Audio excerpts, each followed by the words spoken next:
How do you see sentiment on the Dalal Street at this point of time? Is the worst behind us? Yes, Shelby, thank you so much for having me on the show.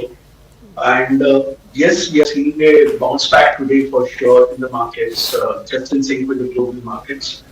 However, if we just try to understand, this is clearly a pause in this volatile period.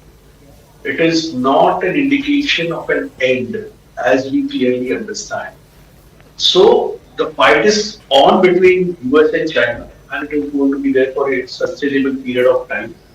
Now, having stated that, if we have to look at one number which is clearly reflecting everything that is happening in a country. So whether it is country like India, then the currency rate is the most important number for any country in the world.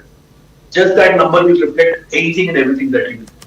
But when you talk about US, because dollar is the reserve currency of the world, it is the 10-year bond yield of US which is so important. And once we saw that yield correct from 3.8 to almost 4.5, which is now at 4.3%, we saw that Trump was also, Mr. Trump, he took that stance of going slow on the entire policy reforms or whatever he's trying to do there. So we are in a bigger phase. If you look from the business class, which does the manufacturing activity, it's such an uncertain period. And uncertainty is something the stock market does not like. So we are in that phase for when the people who make the goods, they don't know how those policies will evolve after 90-day period. So currently they are manufacturing, they are selling the produce. But beyond 3 months, if you reach out to any company or any corporate in the export market, they are not sure if this kind of thing will continue in terms of manufacturing and selling the product. So it is going to slow down the global growth. It is really going to be a situation of unpredictability and no growth. And both those things are not in favor of the stock market.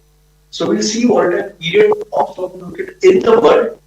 Having stated that, Indian markets will be a big beneficiary and maybe we can touch upon it, but yes, world will have its own challenges and we are going to one such phase and clearly it's a not end of this entire journey. Maybe it's an end of the beginning, but it's not beginning of the end for sure, Shen. Right. If you like the video, do like, comment, share and subscribe.